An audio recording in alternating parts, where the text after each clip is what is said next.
ये कहानी है उन पहाड़ों की जहां हवा भी धीरे चलती है और जिंदगी हर पल मौत के साए में रहती है। 1999 कारगिल। बर्फ से ढकी उन ऊंचाइयों पर एक ऐसी जंग शुरू हुई जिसे दुनिया ने सिर्फ एक वार समझा, लेकिन असल में यह हिम्मत की परीक्षा थी। दुश्मन ने चुपके से उन ऊंचे पहाड़ों पर कब्जा कर लिया था जो इंडिया के लिए बहुत मायने रखते थे। नीचे थे हमारे जवान और ऊपर दुश्मन। टेम्परेचर -20 डिग्री, सांस लेना मुश्किल, हर कदम मौत के करीब। लेकिन फिर भी इंडियन आर्मी ने फैसला किया हर हाल में उन पहाड़ों को वापस लेना है। शुरू हुआ ऑपरेशन विजय।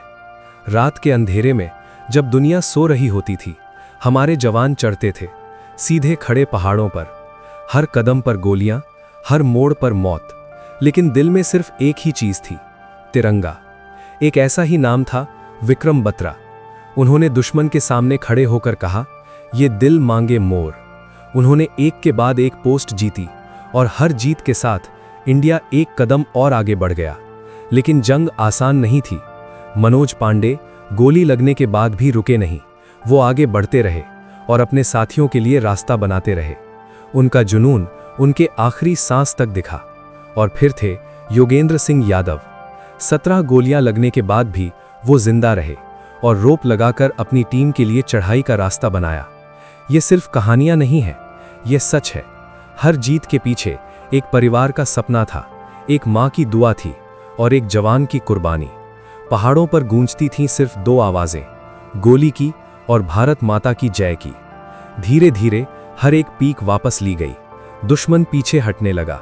और फिर आया वो दिन 26 जुलाई 1999, जब कारगिल की उन ऊंचाइयों पर फिर से तिरंगा लहराया। इंडिया जीत चुका था, लेकिन इस जीत की कीमत बहुत बड़ी थी। कई जवान वापस घर नहीं लौट पाए, लेकिन उनका बलिदान हमेशा के लिए अमर हो गया। आज भी जब हम आज़ादी की सांस लेते हैं, तो कहीं ना कहीं वो वीर जवान हमें याद दिलाते हैं कि देश सिर्फ जमीन से नहीं बनता है उन लोगों से जो उसके लिए अपनी जान तक दे देते हैं। ये कहानी थी कारगिल के असली हीरोज़ की, जिन्होंने दुनिया को दिखाया कि हिम्मत क्या होती है और देशभक्ति क्या होती है।